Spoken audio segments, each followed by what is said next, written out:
She was a musician, a writer of children's stories, a gentle soul raised on the principles of nonviolence.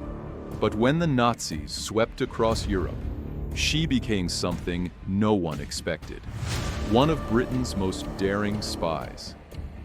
This is the story of Noor Inayat Khan, the World War II radio operator who refused to break even under immense pain.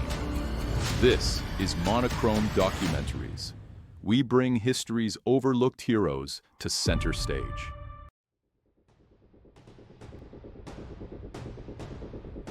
Noor Inayat Khan was born in Moscow in 1914, the daughter of an Indian Sufi teacher and a descendant of Tipu Sultan, the famed 18th century ruler of Mysore.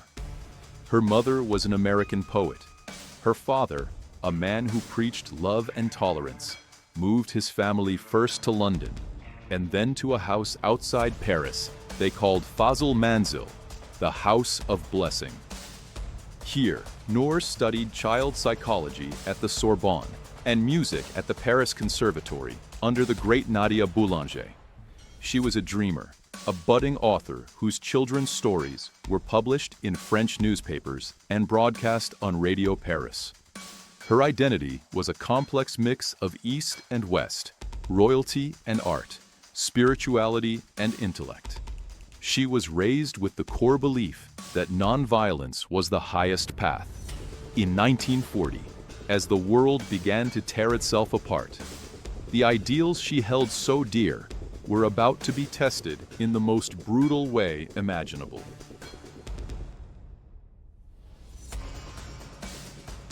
In 1940, the German army rolled into France, and Paris was plunged into darkness under Nazi occupation. As British subjects, they were enemies of the new regime and had to flee. Along with thousands of others, Noor and her family made a desperate journey to Bordeaux, where they managed to get on one of the last cargo boats to England. Arriving in Britain as a refugee, Noor was confronted with a profound moral crisis. Her entire life was based on the principles of nonviolence. Yet, she had witnessed the brutality of the Nazi regime firsthand and saw its ideology as a fundamental evil that had to be fought. How could a pacifist fight a war? This question tormented her. Her brother, Vilayat, shared this conflict. They both arrived at the same conclusion. Vilayat said, "As Indians, we must fight this war. It would help to make a bridge between the English and the Indians." Driven by this new sense of purpose, Noor first volunteered as a Red Cross nurse, but it felt too indirect. In November 1940, she enlisted in the Women's Auxiliary Air Force, WAAF, and began training as a wireless operator, learning the staccato rhythm of Morse code. Noor's skill with Morse code and her flawless French didn't go unnoticed. In late 1942, her abilities brought her to the attention of a secret organization, the Special Operations Executive, or SOE. This was Winston Churchill's Ministry of Ungentlemanly Warfare, a unit created to set Europe ablaze. Noor was called for an interview and told the brutal truth of the job. She would be sent into occupied France as an agent. No uniform, no protection. If caught, she would be tortured and executed. Without hesitation, she accepted. In SOE's training schools, she learned the dark arts of espionage, how to handle guns, pick locks, and resist interrogation. Her instructors had mixed feelings. They praised her dedication, but worried she was too childlike and honest for the job. A mock interrogation left her trembling.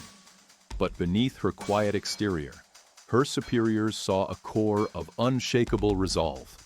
She was afraid, but she was determined.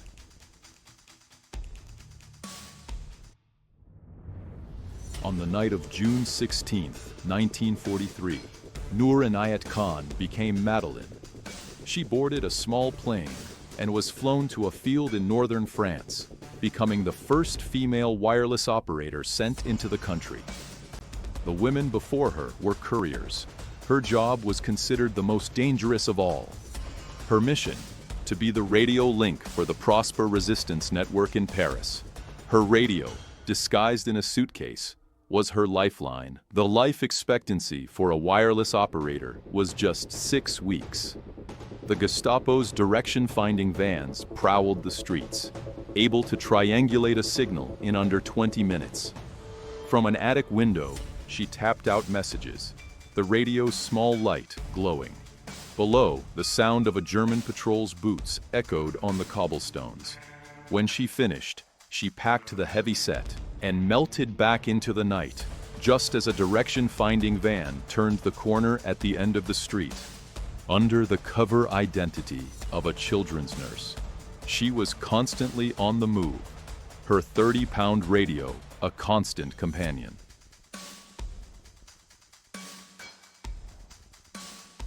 Just days after Noor's arrival, disaster struck. A double agent had infiltrated the Prosper network, and the Gestapo launched a series of devastating raids, arresting the leaders one by one. Within weeks, hundreds of resistance members were captured. Noor was left in a city crawling with enemies. Her support structure gone. Her superiors in London saw the writing on the wall and ordered her to return to Britain. This was her chance to escape a virtual death sentence. Noor refused.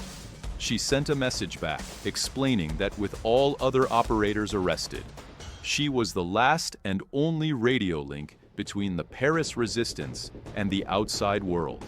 To leave would be to abandon them. Her commander, Maurice Buckmaster, was astonished, but he agreed to let her stay. For the next 3 months, Noor became London's sole source of intelligence from Paris. A one-woman communications hub, she was hunted relentlessly by the Gestapo, who knew a female operator codenamed Madeleine was out there.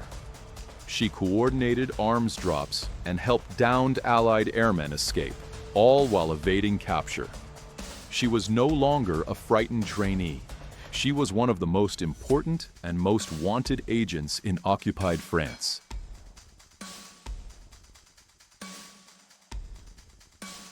By October 1943, Noor knew her time was running out and finally agreed to be flown back to England. Unfortunately, though, she would never make it. Her downfall came not from a clever Gestapo operation, but from a petty act of betrayal. She was sold out. Some sources point to Renée Gary, the sister of a resistance colleague, for a reported 100,000 francs, while others name different suspects. On October 13, 1943, the Gestapo were waiting. The knock came at her apartment door. As it swung open, she saw them. But Noor didn't go quietly. When the agents moved to arrest her, she fought with astonishing ferocity, kicking, scratching, and biting her captors. It took multiple large men to finally subdue her.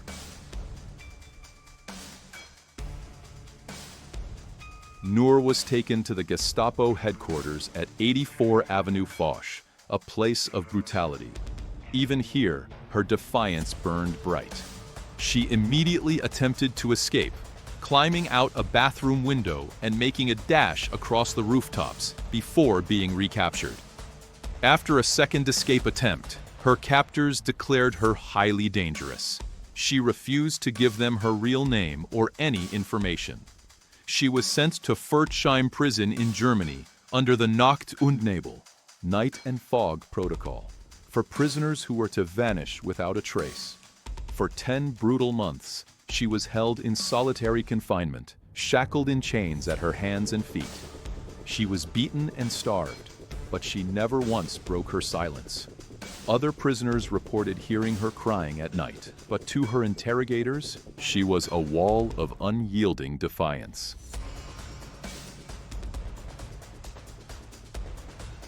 On September 12, 1944, Noor was abruptly transferred to the Dachau concentration camp with 3 other female SOE agents.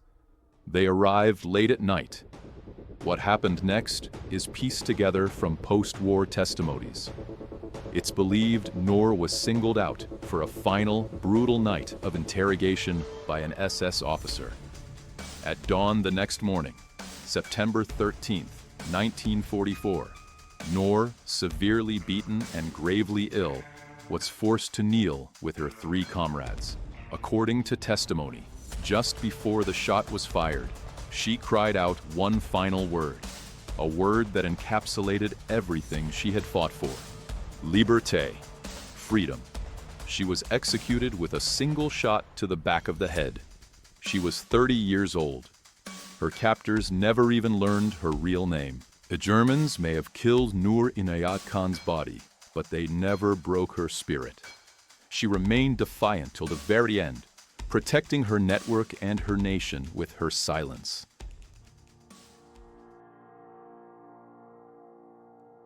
After the war, her full story came to light. She was posthumously awarded the George Cross, Britain's highest civilian honor for bravery, and the French Croix de Guerre. Today, a bronze bust of her stands in Gordon Square in London, not far from her childhood home.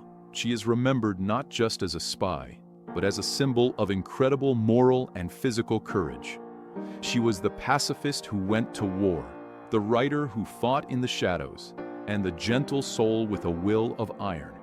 Her story is a powerful testament that heroes are found in the most unlikely of people, and that even in the face of absolute evil, a single defiant voice crying Liberté can echo through history. If you like more stories of courage, do check out our other videos at our channel, and don't forget to subscribe. Thanks for watching.